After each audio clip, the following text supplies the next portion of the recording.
driven by a VT25 triode speech amplifier, and the audio is coming in on an official U.S. Army Signal Corps RM-12 remote control unit, which couples in remote keying and modulation over a 600-ohm landline phone circuit, which in case of the Army is a field telephone circuit.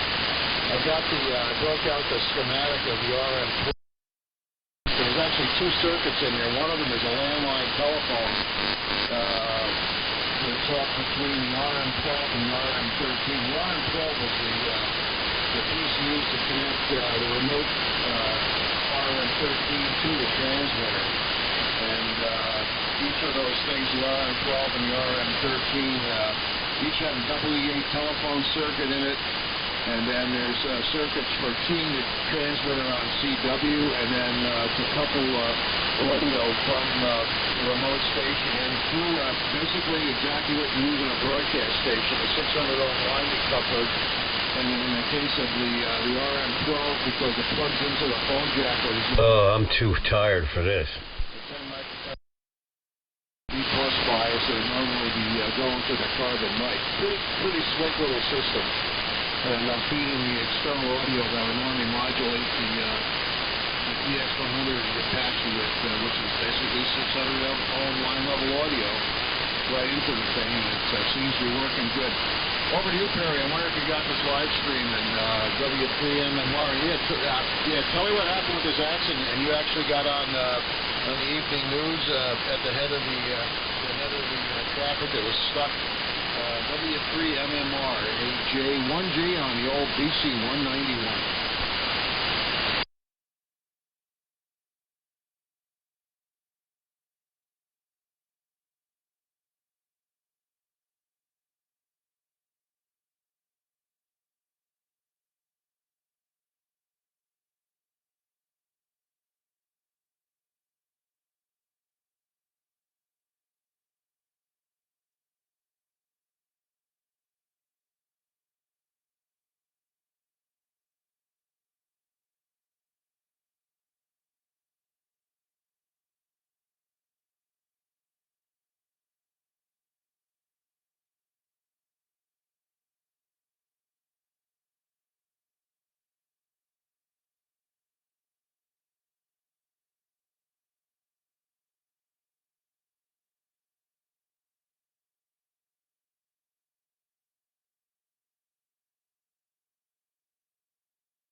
Okay, W2SDR here.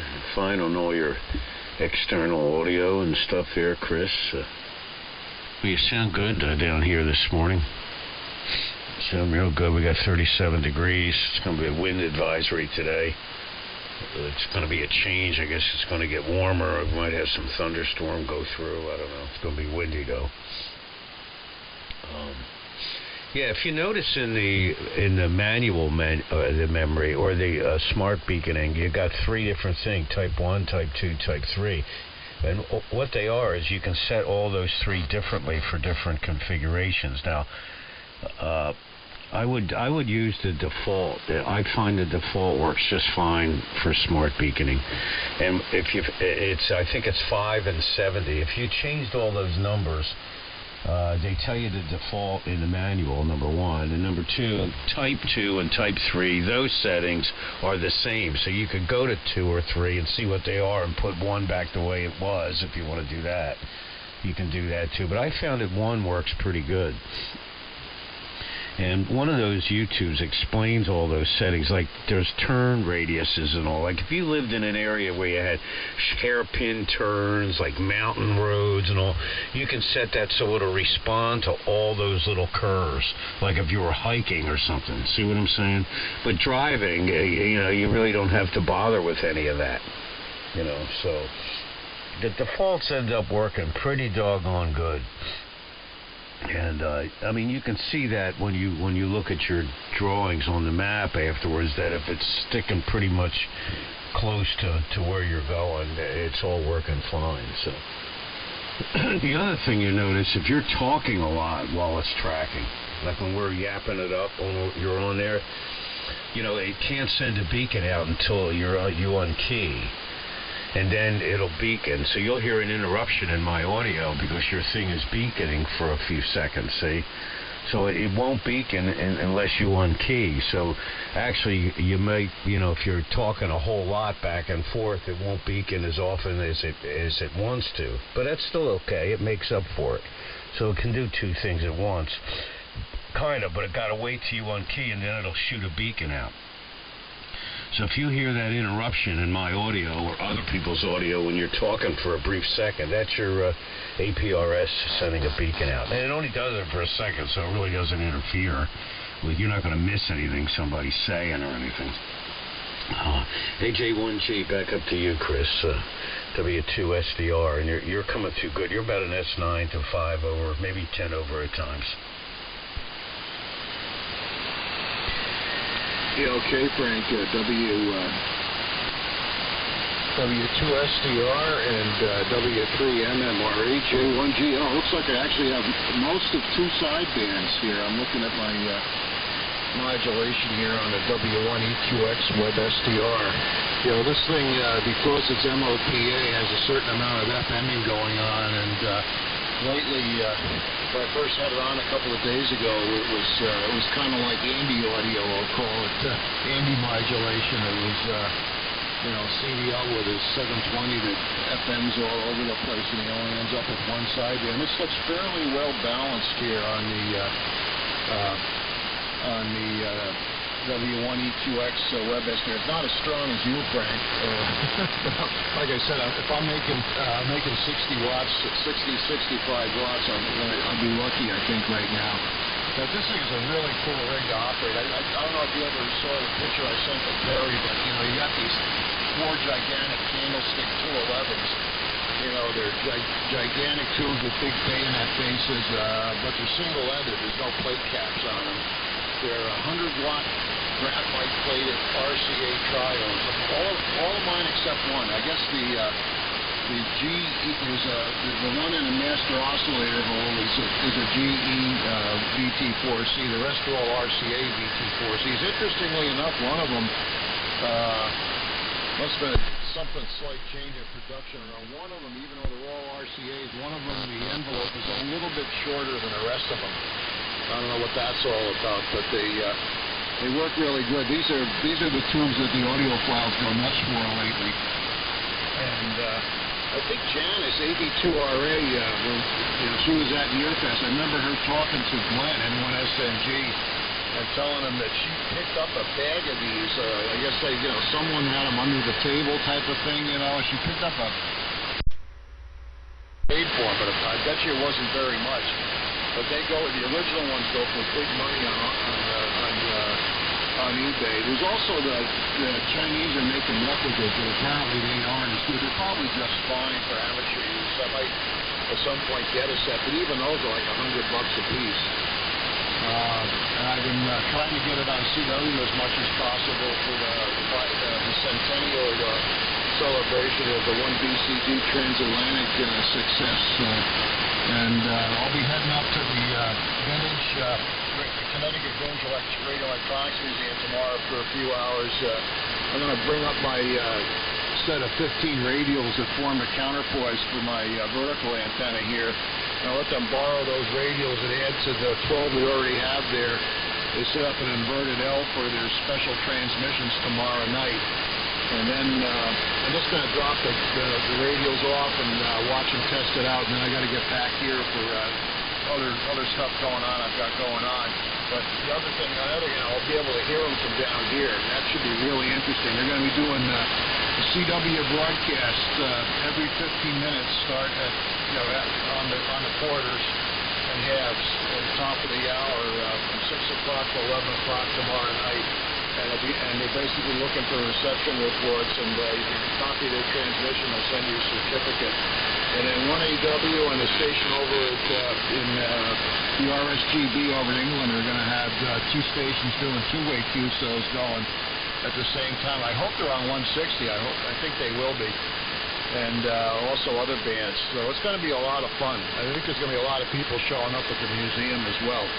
And Perry, actually, pretty gruesome. One of the things with the driving we do a lot of going out to go shopping and all up and down 95.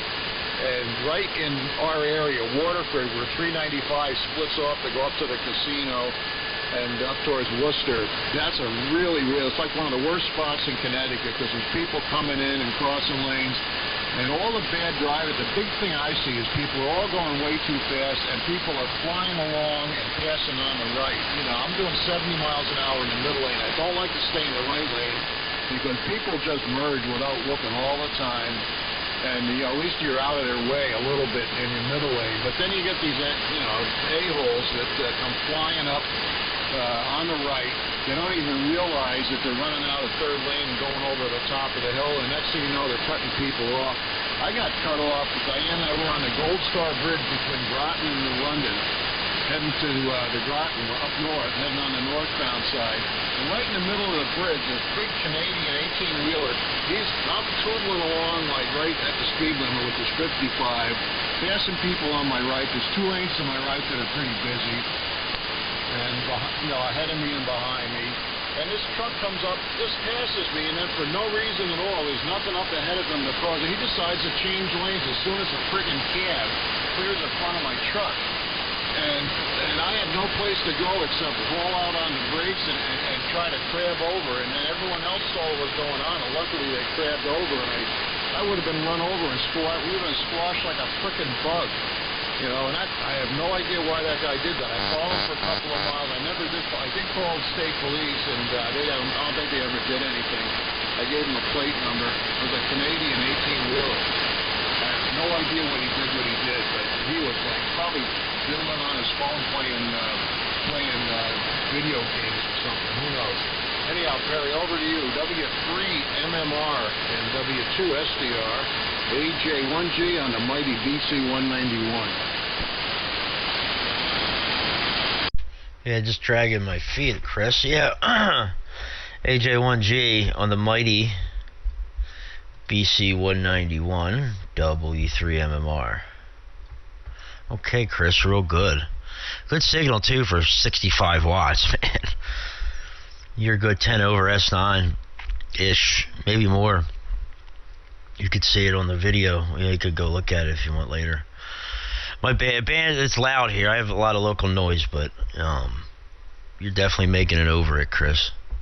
Yeah, it's one thing about this, like when I record these videos and stuff, people can see how my noise level gets sometimes, man, and how all the noise, man, it's brutal.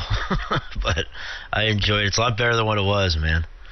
Anyway, Chris, I'm gonna get on out of here. I gotta run down the hall and hit the command center. I'm gonna run out to the mobile, and I'm gonna mess with this APRS stuff in the mobile for a little bit. I got the car warming up out there, so it's hard to keep me down in the mornings, man. Especially when I get this coffee in me, man. I start bouncing around like a nut. You know what I mean? Try to occupy myself for the 3 hours I wake up before I got to go to work, which probably isn't the smartest thing, but it doesn't make for a short 10-hour day at work, I'll tell you that. So I work until 6, man, so makes for a long day. Anyway, Chris, man, great hearing you. And actually, let me mention this real quick. I didn't hear you call in CQ. I just came down here. I was listening on 3885 as well. To I guess Glenn, Charlie. I couldn't hear those guys up in Connecticut or Rhode Island, but I could hear Craig and the guys down south. So I figured I'd come down here and see what was going on. So I must have just missed your CQ call there, Chris. But anyway, yeah, real good on the BC 191. It sounds great, man. Glad you're still making progress with it and enjoying it. And I got a long list of stuff to do over here as far as my gear goes. SX99 needs a dial cord. The Ranger's still broken. So still trying to get it all fixed up, man. But, that's what keeps us busy, Chris. And guys like you and I, people think we're crazy if you keep messing with this old stuff. Anyway, over to you, Pop. We'll say 7-3. We'll be listening out for the remainder here. And we'll catch you guys soon. W2SDR with AJ1G. W3 MMR. Standing by. Hey, Perry. Hey, Bob. Good morning. Yeah, just thought I'd say hello and just passing through here. I happen to hear you, so I figured I'd give you a shout and say hello, and hello to your dad too. So, okay, guys, I got stuff I got to do here. I just want to jump in and say hello. Good morning, K1KBW. Oh, okay. Good morning, Bob. Yeah, we're just signing out there, but W2SDR, I think it's the first time I've ever heard you this hour. Yeah, Perry and I are early birds, so is Chris. That's for sure. You can find us 3, 4, 5 a.m. in here. So 7-3, Chris, sounding good down here, man. Your transmitter at 60 watts is doing the job. Good audio, everything all the way around. So we'll see you guys later. W2SDR, 7-3. Over to you, Chris.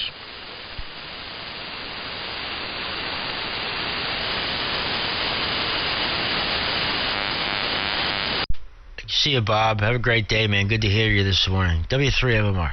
I had to get the filaments warmed up here to save the electrons getting sucked out of the battery that's spinning the dynamo here. I've been shutting the transmitter off between transitions. Hey, good morning to you, Bob. K1KBW with Chris AJ1G. And you're listening to me through certainly the design is about 90 years old. It's a BC 191, kind of like the BC 375, the early version with a 12-volt electrical system. Putting about 65 watts. A pair of 211s and MOPA on the RF side, and a pair of plate B 211s on the modulator side. A VT25 audio driver tube, and feeding in 600-ohm line level external audio through a Signal 4 RM12 remote control unit, which was designed to do exactly that, feed in external line level audio into this thing, so you don't have to sound like super crappy with a T17 dynamic. So these things can sound halfway decent. Even Tim gave it a nod the other night. You're big and strapping. Hey, I wonder if you're going over to the Vintage Electronics Museum tomorrow when they set up and operate that the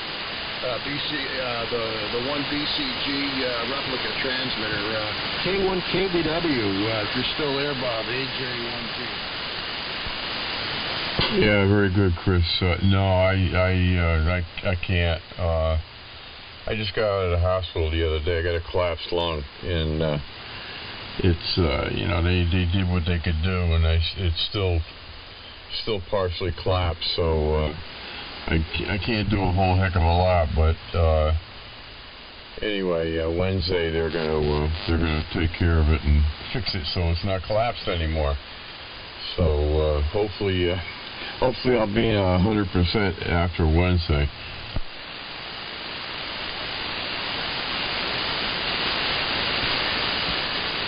Okay, very good. Yeah, sorry to hear about that. Yeah, I know you've had your issues, and yeah, to tell you the truth, it's getting a little nervous about being in crowds again with the way the COVID's going, going around again. We just got our boosters, and I don't know, it's kind of weird how we're like the most vaccinated state in the country, and things are really spiking here. But on the other hand, most of the people are getting a case of the sniffles. You go look at the mortality versus the hospitalizations even, and not a lot of people are really adversely affected to the ultimate extent from this whatever's going around right now. It seems like there sure is a lot of it lately. But anyway, yeah, it should be a lot of fun up there at the museum, and I've been talking to Larry LGQ and Bob GCM. They've got the AWA replica 1 BCG transmitter up there, and they're going to put it on the air tomorrow night to do CW broadcasts on 1821 every 15 minutes from 6 o'clock at night to 11 at night. Should be an interesting operation. They're commemorating the 100 years to the hour exactly, even. First transatlantic transmissions from 1 BCG down here in Greenwich 100 years ago. And boy, talk about a bunch of real hams here. You read the stories about how they lash up that station in a matter of a couple of weeks, and then we're doing crazy stuff like stacking 2.5 kilovolt motor generators in series to become more efficient. To quote Howard Armstrong. And we had no idea how much power we're putting out because we burned out the RF ammeter. They're probably way over a KW, I would guess. It's a really interesting read. And the stuff you can find on the 1bcg.org website. Anyhow, back to you, Bob, and good luck on the lung there. Yeah, this transmitter is the design is right out of the late 20s. The tubes are out of the 20s. And, they were used, of course, in the military into the 50s, I think, at like ground stations and things like that for HF comms. W1, K1KBW, AJ1G. I'll let you go. I'm going to get going myself here up to 3705, AJ1G. Yeah, okay, very good, Chris. Yeah, I gotta get upstairs and take my meds and do that breathing thing, because I'm starting to have some problems here. So, but I'll tell you, it's a real pain getting old. Anyway, catch you later, Frank. If you're still in there, catch you later. K1KBW.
Yeah, I'm still there, Jim. Yeah, your signal's doing great. You're probably S9 plus 10 here into Minnesota, so no trouble at all.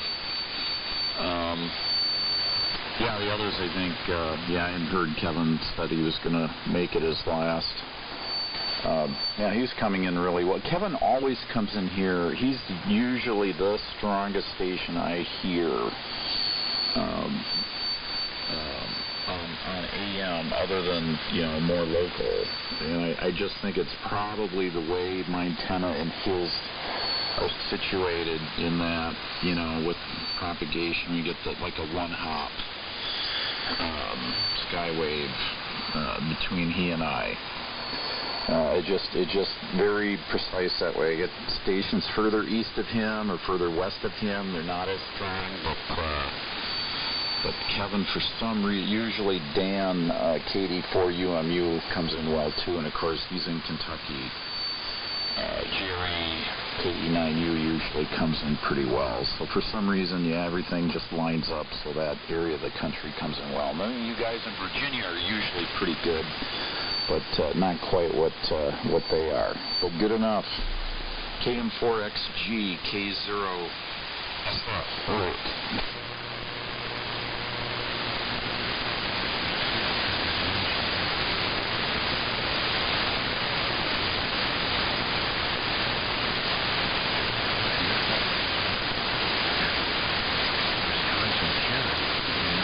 He couldn't hear me at all. He was blowing a great signal here. He couldn't hear me at all. Those dynamics happenings change. See them, I see them. It's really interesting.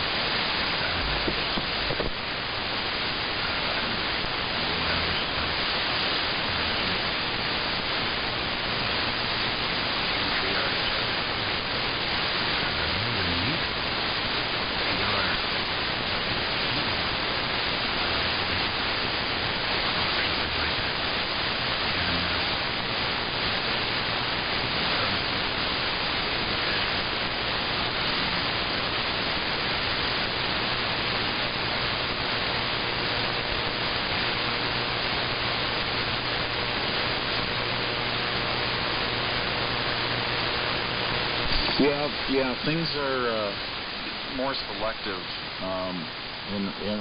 AM guys run. I think another thing that has something to do with it is AM guys tend to run horizontal antennas, and typically they have much higher angles of radiation. I think a little more selective as well. Whereas, other hams on 75 run, and, especially CW guys who casual or DX tend to run verticals.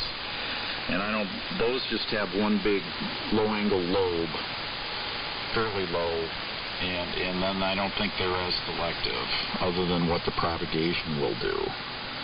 But, the guys running horizontal antennas, it's like they're either wall-to-wall or not there, and so I think that's the issue between Kevin and I. Yeah, I'm running a pair of inverted Vs. With the west one as a reflector, and I'm driving the east one with balance on the 600 ohm line. The apex are at 100 feet, and then they're 60 feet apart. So I just have the east one suspended from the east guy wire for the tower up at height of 100, and then the west one. That one I just installed another rope, and the west one is suspended off that. So they're each about 30 feet from the tower, or 60 feet total. But they're still pretty high angle. You think, well, it's pretty high, but really it's still not a DX antenna. I work DX with it pretty fine, going at least east. But I still don't think the DX are as good as like a pair of verticals or even a single vertical. So I'm still contemplating putting those back up, at least two of them. We'll see. I don't know. But But for stateside, yeah, for stateside, and especially going east, this works pretty well. So I get pretty good coverage, you know, from Wisconsin, Iowa, all the way out to Maine. Tim HLR, who normally, you know, comes in really well. And some of the lesser, maybe some of the smaller antenna stations, some of the ones in the New England and New York, I still hear those guys quite well. So I've noticed, you know, they'll have dipoles at 20 and 30 feet and just be running 1,500 volts. I normally can hear them quite well at night or in the morning. So, you know, the inverted B pair I think worked pretty good for AM. KM4 XG K0SF.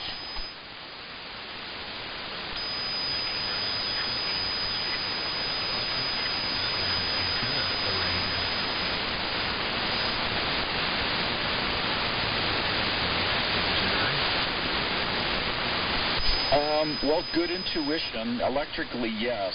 Actually, they're the same length. So what I do is the reflector head is just stub-tuned. So I have a piece of balance line on it, and then I know from transmission line what length and the characteristics are. And so I have a termination then on the tower where it comes into a box. I have one of these Hoffman enclosures, and if you go on eBay and look up Hoffman enclosure, you'll see those come in all different shapes and sizes. The company is actually here in the Twin Cities, just north of me, but they're horrendously expensive to get a new one. So whenever I get one, it's always, you know, used or on eBay, like a surplus one. But so I have a Hoffman enclosure up on the tower, and so then I bring that stub, that balance line stub, into that box, and then there's actually a capacitor across it. And you might think, don't you need an inductor? Well, no. With the transmission line, it wants a cap to make it electrically longer. And then at this frequency, it's polarized. And so then electrically it's longer, and that does, you know, permit it to act as a reflector. The current. What's happening is the current in the west one is actually advanced in phase relative to the east one. And so the phase in the driven one is retarded relative to the west. So that sets up the east pattern. Go ahead.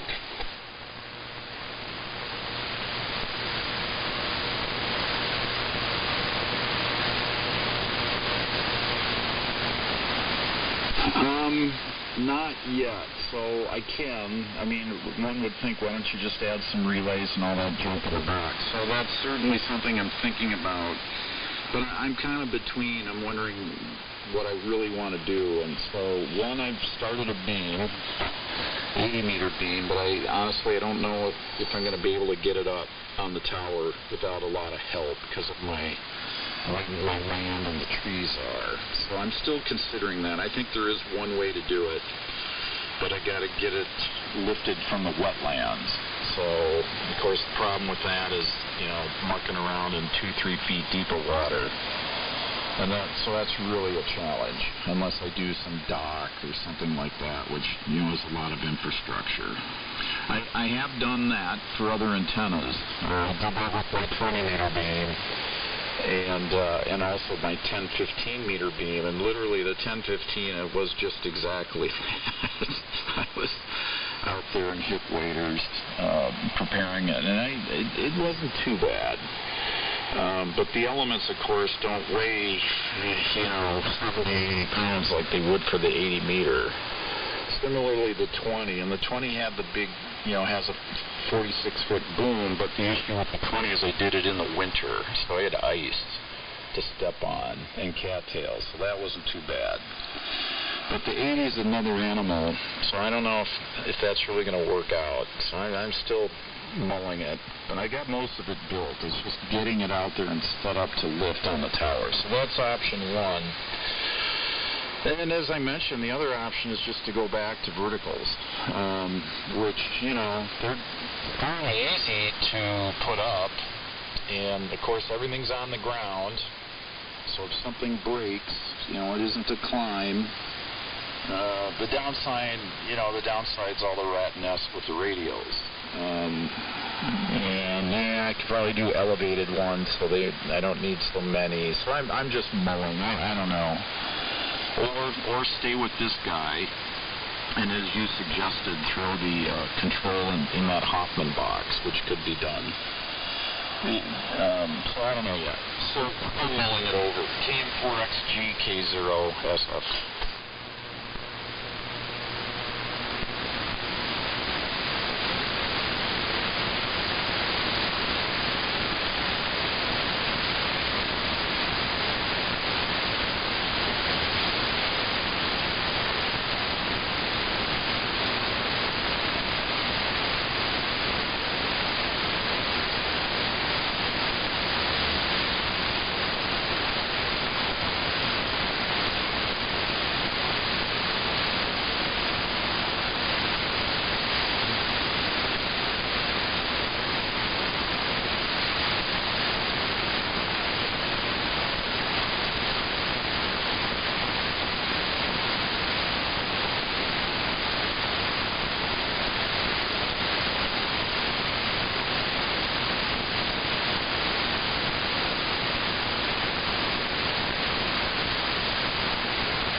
Yep, sounds pretty quiet, Jim. And that's good, because on the camera I talk. KM4XG K0 SF, very good. Well, 50 feet is a good height. You always want to higher, right? All hams do. If we could, hams would probably have antennas up at 10,000 feet if it were easy. But 50s, should do it. I think, guys that have their stuff down at 10 and 20 feet are really limiting, what they can do. And 30's pretty confining. But, you start to get up there above 40, then good things start to happen. And I think you mentioned an inverted L. That'd be a great antenna to try. That is, you have to create a lot of extra infrastructure to outdo the inverted L. I had them all the time when I was in the military, and I would, inverted L or sometimes a top-loaded T. depending. And then I have the tuner on the ground and radios out on the ground, and then I get cited the Army, wherever the post was, the Army Housing Authority, and told to pick up my radios. And then I finally got, at one post at least, I got authorization when we got into the, there is a regulation actually in the military that says active hams have to be accommodated. And I found that. It was quite obscure, but I found it. Anyways, so the point was I used those extensively, and they worked really well. Of course, being generally down on the east coast of the U.S. or further south, Fort Knox being one of those locations, I think near where Dan UMU is, I noticed the radio propagation is far better than it is up here. And also Fort Riley, Kansas, much better. But so maybe I didn't need as much antenna, but I'll just say the inverted L or the top-loaded T's did quite well, all the way down at least to 75. And I think in Kansas I had a 64-foot vertical, and I had that on 160, and it worked quite well there too. I didn't have an amplifier; I was just running barefoot. So good luck. So yeah, I'd encourage the inverted L. You'll need the wire on the ground, radios, but you probably know that. More better, and many short better than few long. Remember that rule of thumb. But once you get, I thought always once I got 20 or so on the ground, things seem to work well. In the one case, I went up to 80 radios. And there's no way to really quantify that. If you just do it by on-air checks, it's not really good because, of course, things are going to change depending on who you're talking to, propagation, blah blah. So it's not a real good quantified conclusion I'll give, but I didn't notice a lot. Once I had 20 to 30 on the ground, good enough. More is better, but once you get 20 to 30, I think you're almost there. So I'd suggest that for an inverted L or the top-loaded T. All right, Tim, I think you're going to sign, and that's good. I should too. I should get on with what I need to do. which isn't blab on the radio this morning. KM73, but I'll listen out. KM4XG K0SF.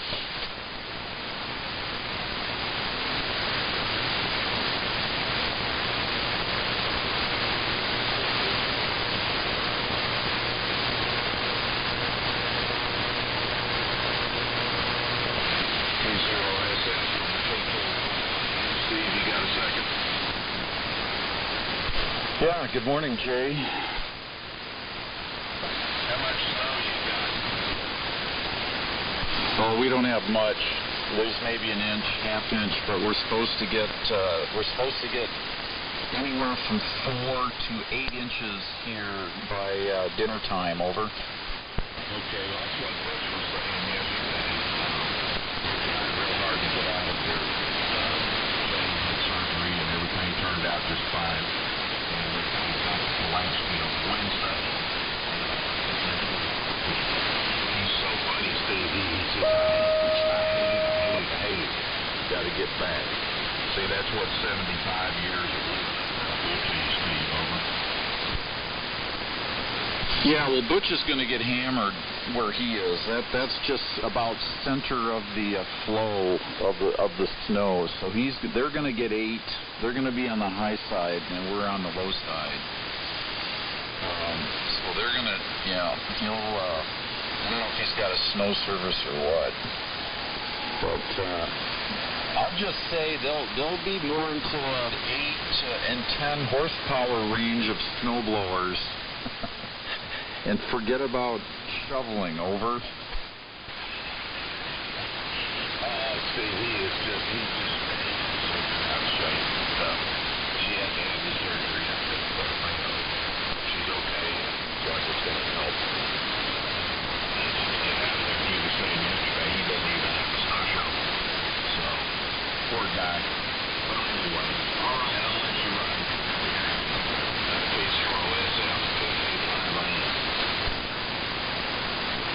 Yeah, okay, Jay. Well, you're coming in quite well. I'm still not throwing any more signal in your direction. I've got the 2 inverted Bs, and everything pretty much goes east, and unfortunately you're off the side. So normally I'm hearing you off of WebSDR, which works, and one of these days we're going to change up the antenna system, but we'll probably go this winter as we're going. Yeah, I'm going to relinquish the frequency, Jay. I assume Art and Mac and Bob, KN4HH, and the others here will be here shortly, but we'll say good morning, and but I will probably talk to you before then. Have a good weekend.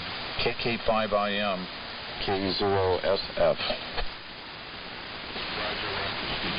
Merry Christmas to you and yours up there. KK5IM standing by. Hey, KK5IM, K4C. Can you hear me out there, Jay? Well, hell yeah, I can hear you. K4CWW, long time no here. I hope things are all well with you this morning. KK5IM. Okay, good. Well, I was asking if you could hear me, K4CWW, because I'm on different radio. This is a Viking 2 I got brought back to life, and I'm just running it barefoot.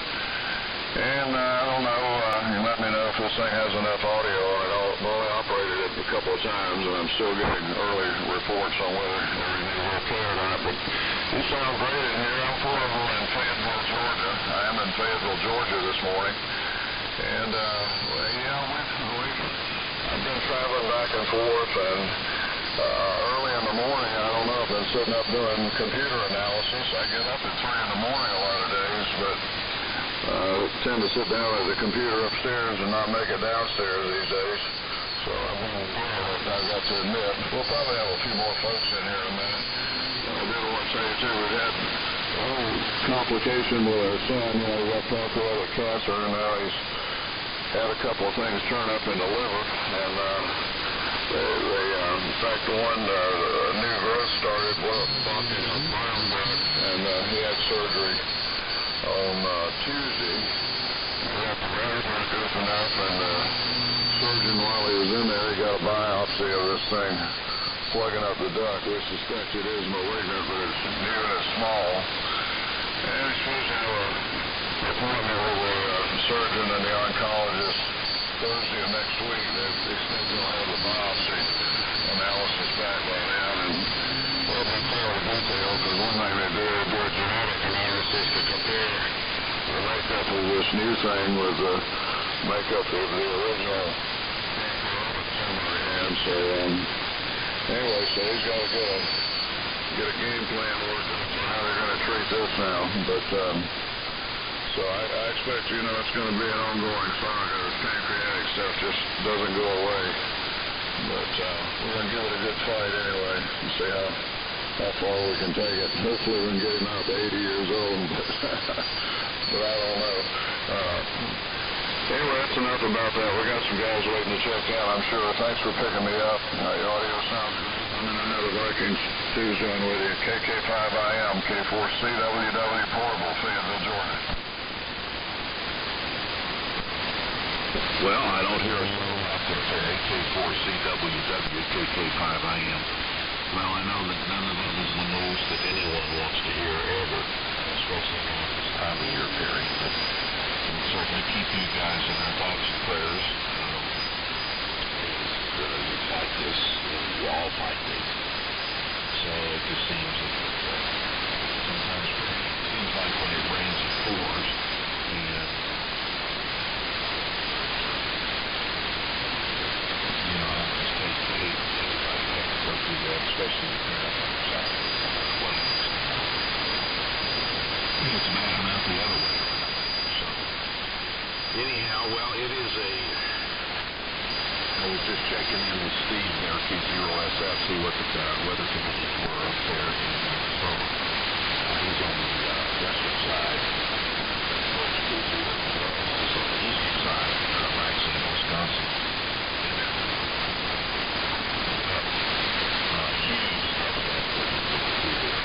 Butch and his wife are trying to get the hell out of there and get back out of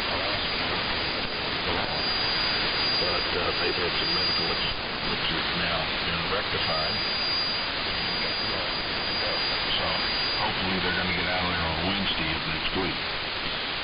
But other than that, it is 71 degrees and clear here in Crawford. This morning headed up to about 86 or 86. And that is why you don't see many people walking from the Illinois catalog here in Central Texas. There's just maybe for 3 days a year out of that. But the good thing about it is your clothes will never wear out. We've been in and out a little bit, Terry, but on the average, not we got some folks traveling.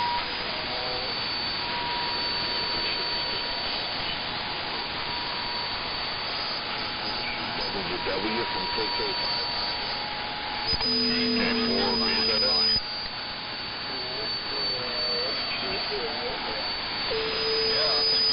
Somebody, and I got Charlie in there, K4FNY, K4CWW, Okay, well, I'm just going to comment right quick. I appreciate it. I feel kind of bad getting every guys not running a lot of power. This Texas transmitter, according to the watt meter, is only putting out about 85 watts instead of 100. I'm not sure what the deal is with that. Everything loaded up normally. The plate current is so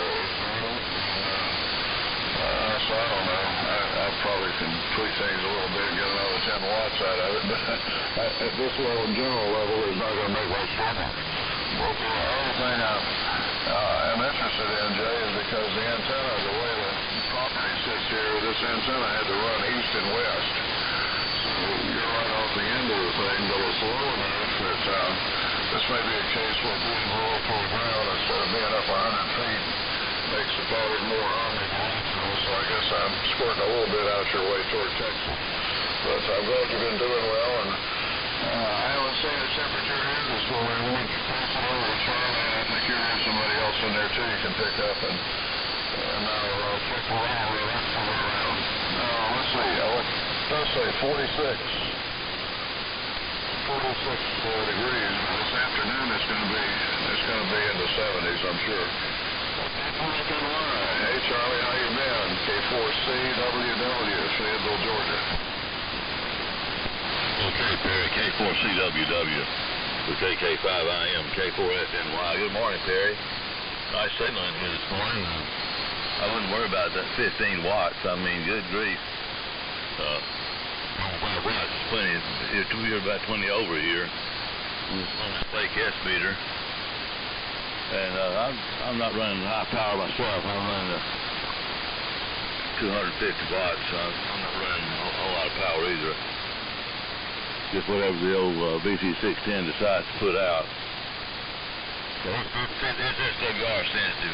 That link coupling in the thing, and if you have the SWR perfect, it'll put out about 300 watts. Anyway, 45.9 degrees here, so it's close to 46. We're pretty close to the same. And I don't know if it's supposed to warm up some rain today and tomorrow. You know how the weather people are, Jay, about the end of the world.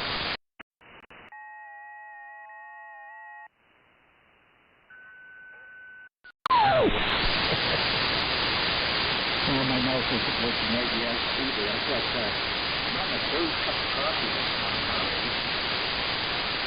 I don't think it's fully taken effect. But you sound good, Chuck. Glad to hear it, and looks like it's going good up there for you. We're probably watching the weather map too and seeing some things. We're supposed to get a lot of wind tomorrow. That'll be interesting. With gusts, up close to 50 miles an hour. Anyway, I'm going back up to you. WNIGY, WANWF. Listening? Morning, Bob.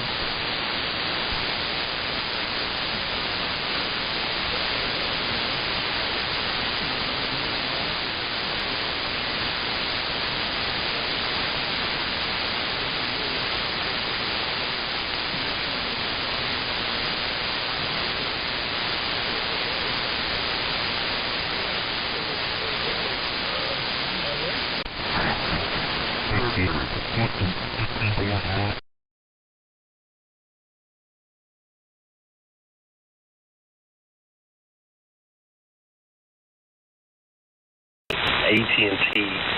and it's unlimited Wi-Fi from anybody who's inside my truck.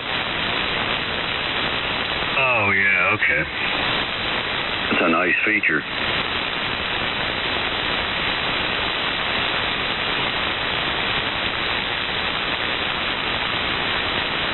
It comes with this television program called Warner Media Ride, but I've looked at it, and it's mostly cartoon channels, maybe one or two, I don't know, movie channels, but it's mostly cartoon.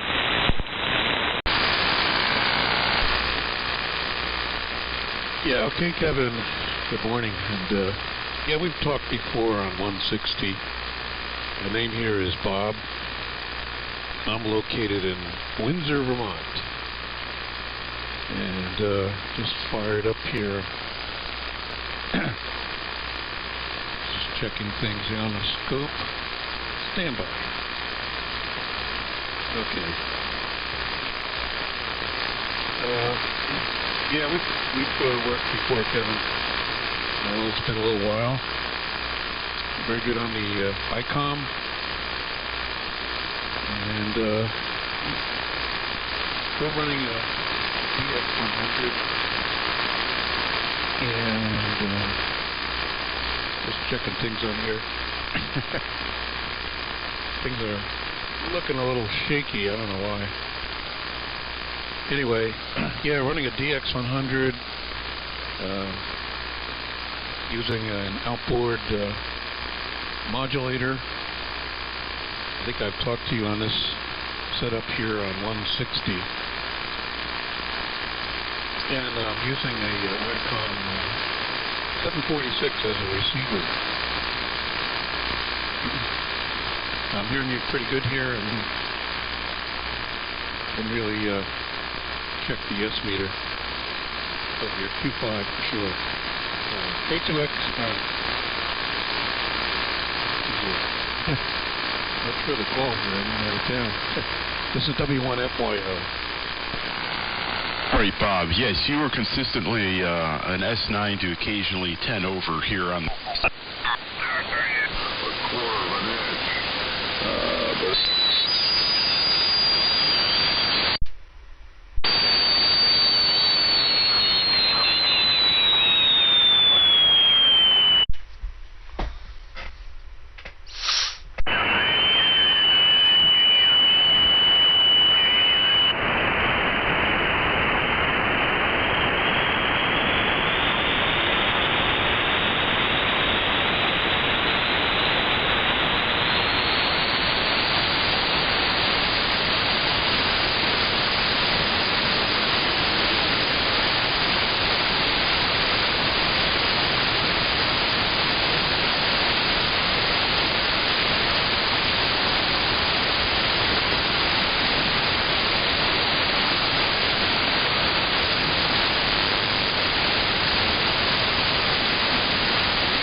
I follow two different things. I follow ham radio and wrestling. That's quite the combination. Hey, I mean, it's just something. It gets your mind off the real world. It's entertaining. It's fun. I like wrestling. Good morning, W4OJ. Oh my. Morning. Hey, good morning. Hey, Garrett. Yeah. Hey, we got a blackball crazy world. I hear you. I mean, like, I think I get banned a lot. The Vernon Jones, the guy who's running for governor down here in Georgia, I went to his Facebook page and I said, what is your position on, social media censoring? I mean, I posted it on his Facebook page, and the dude removed the question and blocked me. Well, that stuff is nothing but trouble, you know. People look into all those posts and everything. I can't be friends with somebody that gets themselves in all kinds of trouble on Facebook. I mean, Facebook friends, because it points back at you, you know. I mean, it's like, well, you're friends with this guy, and he does this, this, and this, and this, and then it's all of a sudden, it's like, I don't want to be involved. I totally disagree. I think that your Facebook is a reflection of you and you only. Oh, no. Well, it's like who you're hanging with. I'm telling you, Garrett, I've been down that road with women that I've met, and people look into you and stuff. How could you be friends with all these people? This is what you're like, and this, you know, it's like I just don't want nothing to do with that. Yeah, I see your point. I mean, if they go through your friend list, but I hide my friend list. Oh, see, it's all a bunch of nothing, man. It's like I read into that, and I was shocked, maybe because I'm naive. But it's like, whoa, listen to this. This person they investigate you, but that's what people do today. They get on and they Google you. They see what you do on Facebook and who you're friends with, and it's like, oh man. Yeah, and it doesn't ever go away. No, and it doesn't. And I that's why I went through my Facebook, and I've contacted some friends that said, look, it's not that I don't want to talk to you, but what you do with other people is coming back on me. It's happening. I don't know. Sometime in the next couple of weeks, I guess. Oh, that long, huh? Something.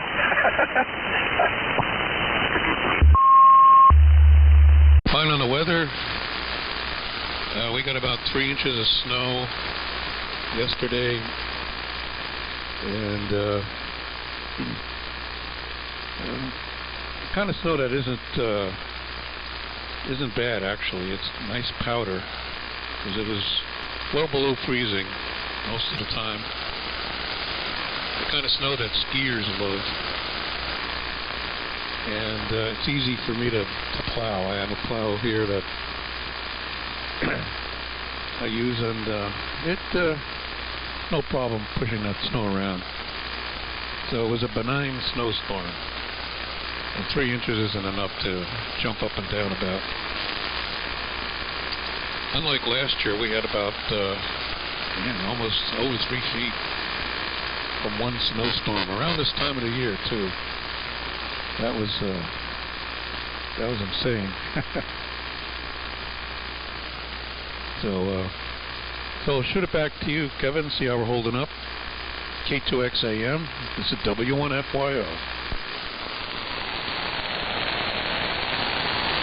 All right, very good, Bob. Yeah, caught every word of that, no problem. And wow. Well, you got the DX100 working again. I like the old stuff. I haven't had a DX100, but I've got sitting in front of me a Johnson Viking 2, and I like the old stuff. I generally, have the old stuff around, and the Viking 2 that I have, that thing had broken at one point, and the thing is so heavy it takes both me and my son to lift it, to get it back into the car, to get it down to the shop so that we can work on it and so forth. And it's just I forget what had happened last time, but whatever it was, I think it was an open resistor was so hard to get to. I mean, the repair was simple enough. We knew what went on, but disassembling and everything was an extra hassle. And that, much like your capacitor, hidden in a secret location that nobody's ever supposed to get to. And so, those are, it's like a classic car, having these classic transmitters where, they're really cool and everything, but it's just a matter of time before something lets go and you're going to have to fix it again. So I'm operating on a DIY rig. I've been thinking about firing up the Viking too, but I just haven't. And of course there's going to be a lot of jockeying of wiring around and so forth. And the wiring has unfortunately become quite a rat's nest. And I used to be able to swap between the DIY rig and the Viking without really thinking too hard about it, but now I would have to really think about what goes where and so forth. And I don't really use my transmit, the TR switch. I don't really use that. I built this TR switch up in a metal enclosure and also put an additional relay in there with 4 contacts on it for various muting and whatever other stuff I needed to do.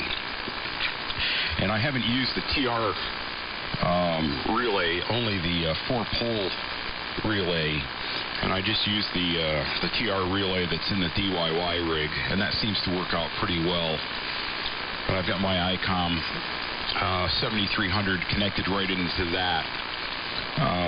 Because I only use usually only use the ICOM on as a receiver at this point, and so that all works out well. So if I went back to the Viking 2, it would take a little bit of effort. It'd take a little bit of effort. I am going to be playing around with the ICOM a little bit more. I'm waiting for it to get here, an ICM microphone. So when that comes in next week, I don't work sideband very often, but I may end up getting on and doing a little bit of sideband work or a little bit of AM work, maybe even with the ICM microphone once that gets here. So that's kind of what's going on. And on things letting go, I have one of my favorite tube amplifiers, vacuum tube amplifiers that I use in my hi-fi setup. That let go about 3 weeks ago. All the tubes lit up and everything looked like it should have been there, and it always has been. And I got it over to the shop and found a 100 ohm 10 watt resistor that had opened up. And I'm like, my gosh, why did this resistor open up? It's only 60 years old. I would have expected it could have lasted quite a bit longer. So I ohmed everything out and nothing appeared to be shorted anywhere. So I stuck another 100 ohm 10 watt resistor in there, and that ended up solving the problem and ended up working. I was wishing I had a 100 ohm 15 watt or something like that. Generally when I replace stuff, if I have something a little bit larger, I'll put it in, just because I figure if it failed once, it could end up failing again. But I had a 100 ohm 10 watt. I had a handful of them, so that's what I wound up putting in. And I've had that particular model of amplifier, I've had on and off probably over the last 40 years, and I remember one of the other ones, that same resistor opened up. So it must just be as designed, from 1959. It must have been right on the edge. Let's say that. And maybe the manufacturer intended to use it as somewhat as a fuse as well. Who knows? So anyway, yeah. Back on over to you. I think the green tea is probably ready to drink at this point. So I'm going to go work on that, and I'll be I'll be listening as I wander out to the kitchen. And let's see, W1, had to put my glasses on. W1 FYO, K2XAM.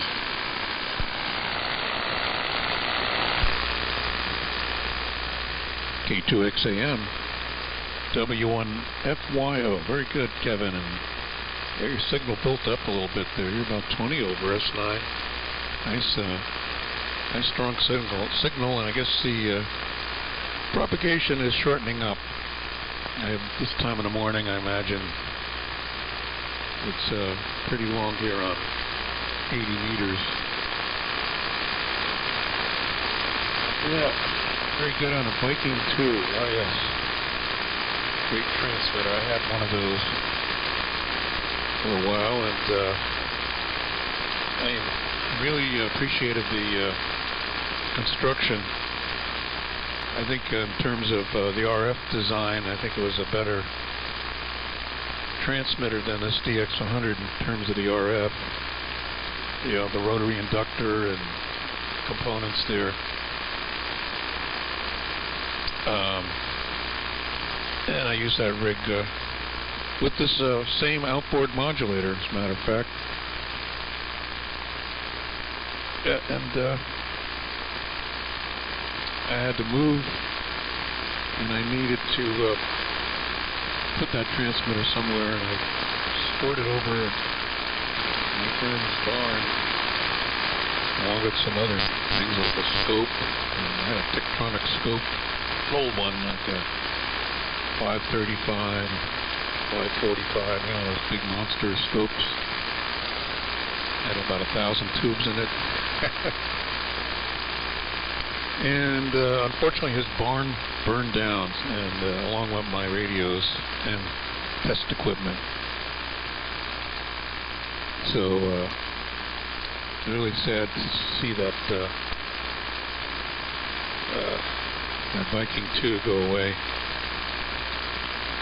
But in the meantime, this DX100, we've had this thing for about 30 years, and I've done so many mods on this thing and replaced so many components. I don't know what's in there now for sure. I do keep a schematic handy. It's been solid stated in the power supply, and I've done the mods to increase the efficiency. So it runs about 120 watts with the Power 6293s.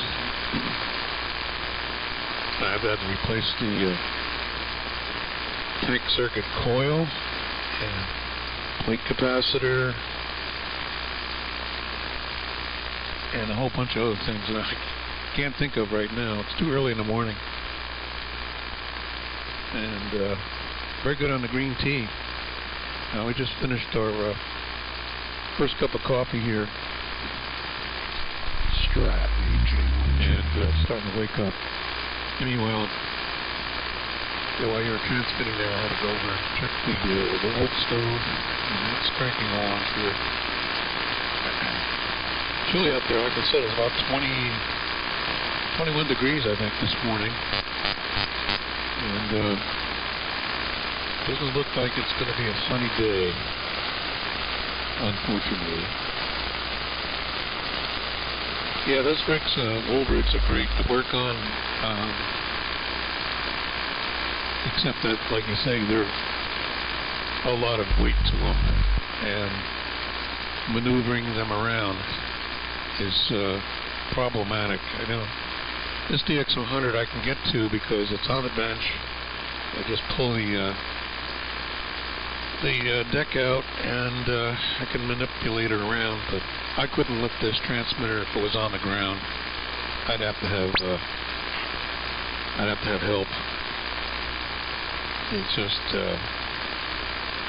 way too heavy. At my age, I'm not getting any stronger.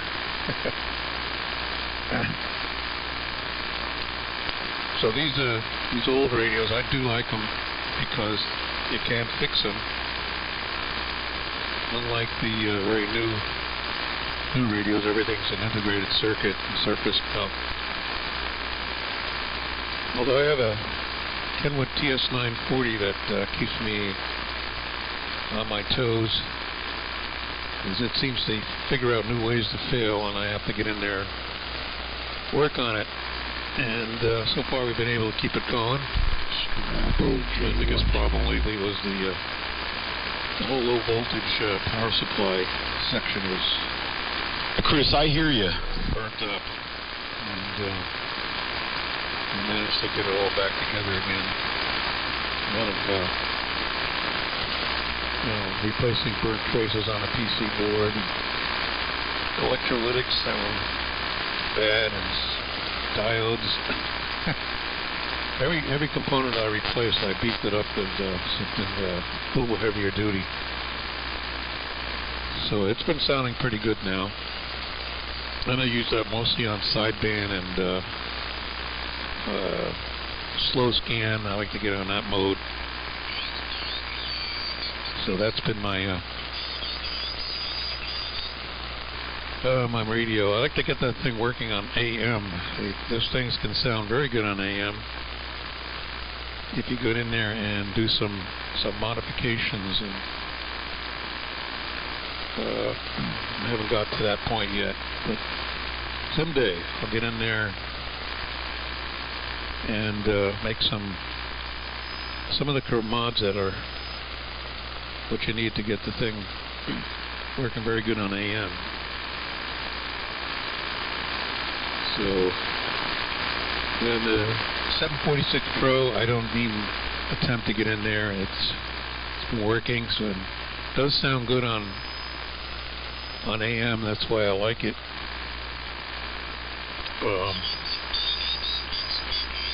But as far as modifications, forget it. I won't even bother with that rig. A little bit too complicated. So back to you, Kevin, and this modulator's working okay. And the DX100's sitting there at the plate current around 200 mils, so things are percolating just right. K2XAM, W1FYO. All right, Bob, and I heard Chris in here, AJ1G, and so I'm going to turn it over to him. So good morning, Chris. How are you doing this morning? I was looking for you maybe at about 6:15, 20 after 6, up on 160. I saw you were signed in on the web SDR. I called out a couple of CQs, but then I think by about 6:30 I came over here to my favorite AM frequency in the morning here. So AJ1G, good morning, and on over to you, K2XAM, in the small group.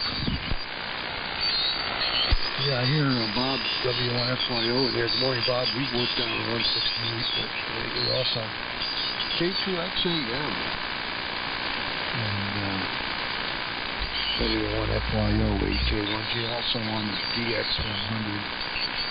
Yeah, you just missed me, Kevin. I was down there with Perry, Frank, and Bob, G1KBW, came in for a few minutes at the end there. And right around 6:30, I went out to 50 antenna set up from 160 to 3705. So that's why you missed me. Yeah, propagation was really good this morning down there. Perry, Frank, and Strack, and Bob, of course, and Strack. And yeah, I don't know if you heard Perry saw his car on the 6 o'clock news last night. He was on his way down to Delaware and didn't buy this anymore, I guess, to get gas. And it's probably cheaper over there. And substantially cheaper probably than Philly. At any rate, there was this massive accident involving some guy that got out of a car and got run over right on the road. And right as Perry was passing by this gruesome scene, they had a helo up, traffic helo up shooting video, and it was a pretty bad accident, I guess. Anyhow, had a good day yesterday. Expecting a good day today. I gotta get everything packaged up. I gotta take my set of radios from my elevated counterpoise off my vertical system. I gotta take them down. I mean, they're all coiled up onto a little storage balloon. As it used to be, one big extension cords here. Each one of them has one of those. So I get them down off the feed point and put them in a box, and then we bringing those up to the one BCG replica transmitter operation there at Connecticut Village Radio Communication. Go up there tomorrow. I'll go up there early. Can't really stay long, but I'll have a visit. I'll get to see the transmitter and help Bob WD with GCM and Larry WA1LGQ and a couple other guys involved in setting that new system up there. I'll get it set up and running and get back home. I guess I'm going to make arrangements with Bob to, when they take things down, bring the radios. Actually, he could probably just drop it over my son's house. He literally drives within like a mile of my son's house. So he goes in. He's over in Andover. So I just have to go up there next time up to my son's place. I'll pick the radios back up again. But it should be quite exciting seeing that transmitter lighting up. I kind of disappointed they didn't have a real motor generator to make the high voltage like they did back 100 years ago. They do have a pretty cool looking AC supply with 866 rectifiers blowing away in it. So that would be interesting. I heard on the one BCG website they have a little audio clip. You can hear the transmitter in operation. It has a bit of hum on it. It obviously has a little chirp. It does have a little hum. I don't know if that's with the supply or using it well. It seems like it's a little bit louder. And I bet you the MG, it must have had, the original must have had a really nice number, an MG set, because it's very usually you got the pole passing frequency of the armature slots that gets in there, but that's pretty high frequency. You can get the ripple that is easily broken out. We'll have to see. Of course, I'm running the 191 here on which I was on this morning on 160. Off the BD77 dynamo, and that thing it doesn't have any ripple at all. It certainly chirps. And today was actually in pretty good form. I was looking at the spectrum on it on the EQX website as I was transmitting, and also on Perry's live stream. He put a live stream out. It's the 160 Morning Crew, I think he called it. And it looked pretty good. I had two sidebands. I didn't have anti-modulation. It was all on one side or the other. I did fudge the neutralization a little bit. Maybe that did some help to it. Bob, the DX100 sounded good. And I really haven't done much to this one. It's, I put in a shielded twisted pair to the grids of the modulators to feed the balanced line level type, fairly high level 600 ohm audio into that from the spinner audio kit. And I clipped out the quote unquote splatter filter capacitor on the secondary of the mod transformer. And I put a Zener diode in to regulate the bias a little bit. That's it. I'm getting about 120 watts of carrier. I'm just running 200 mils plate current and about 5 meters of grid current. Seems to be very, very happy.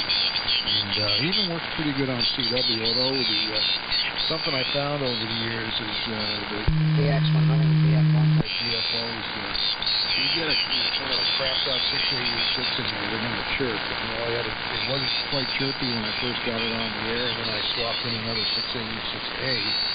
It's pretty stable now. It just has a little bit of you can tell there's something there. It's not a right spot, but totally okay. Anyhow, I think it goes to you. I don't know if anyone else is in here, so you can write the ship or Red. Probably Red.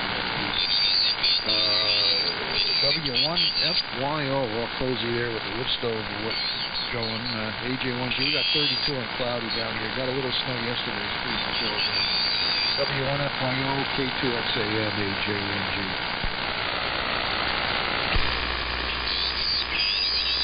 AJ1G, K2XAM, W1FYO. So good morning, Chris, and there, DX100 sounding pretty good up here.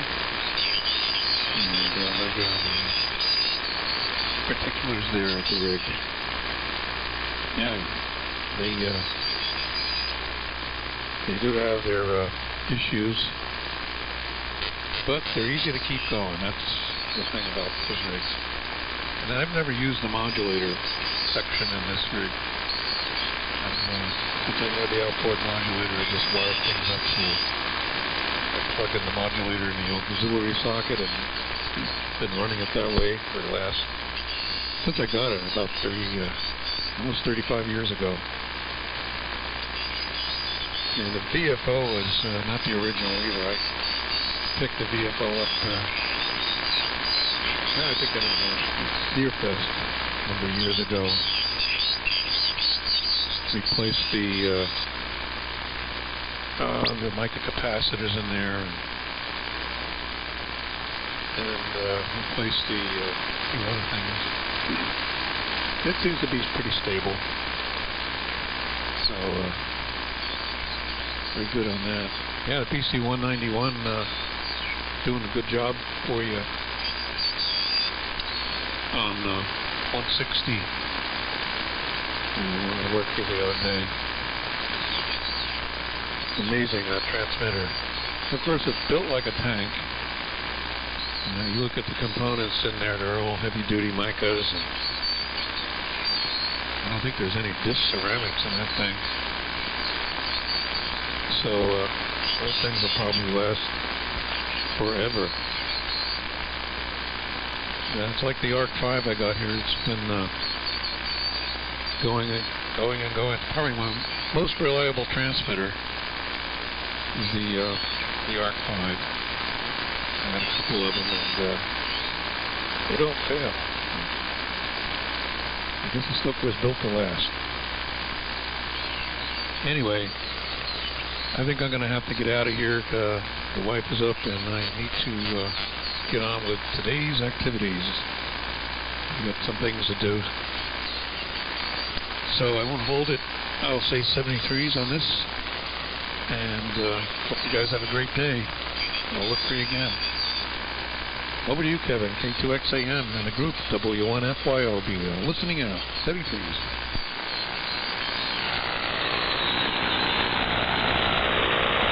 73, Bob. Yeah, good hearing you in here this morning. Good hearing you in here. And, I thought the DX100, it sounds fine. It sounds great. It's always a good thing. So, yeah, enjoy your day as well. I'll be in here for a little while longer before I need to go. So, anyways, Chris, yesterday you were talking about the 1206B, the GR unit, and I haven't really done anything with that one I picked up from you at Nearfest. Nearfest, I think, is about 140 days away, too, by the way. I looked it up a couple days ago, and it said like 143 days. So, yeah, I'm looking forward to getting there. But I got the filaments to light in that unit, and it turns out that 4-pin connector was just extremely dirty, and I need to find another chassis mount one or completely disassemble that chassis mount 4-pin connector. I was able to pick up a couple of those larger 4-pin connectors from a vendor that was at Nearfest, and I got the inline ones. Because my thought was, instead of running it right next to the power supply, to just build a little umbilical cord and run the thing. I had taken the 6W6s out of it and put them in my tube tester, and they tested good, but they had a lot of they failed on like the grid emission test or some sort of thing. So I found a matched pair of those from one of the tube vendors that I end up using that's on the internet. quite often. The guy had what he thought was a new old stock hair that tested really well. So I guess he has a lot of the guy has a lot of tubes that you can't necessarily prove are new old stock. So maybe they're missing this, or the boxes were in rough condition or something. So they came in his, in his boxes. So he listed them as, like Tess says, new old stock, but they weren't labeled as new old stock. So I've got those, and I haven't put the thing into service just yet. I haven't gotten, haven't even really tested it beyond, what I just described and so forth. But I don't know, we got between Christmas and New Year's, we're taking that off. We're going to shut the shop down, so it's very possible that I'll have a few days and do something with the 1206, although I got a couple other projects I really want to get into, but I don't know. I seem to talk about getting into some projects, but then when it comes time to do them, I end up getting sidetracked at the end of the day, don't end up getting much accomplished.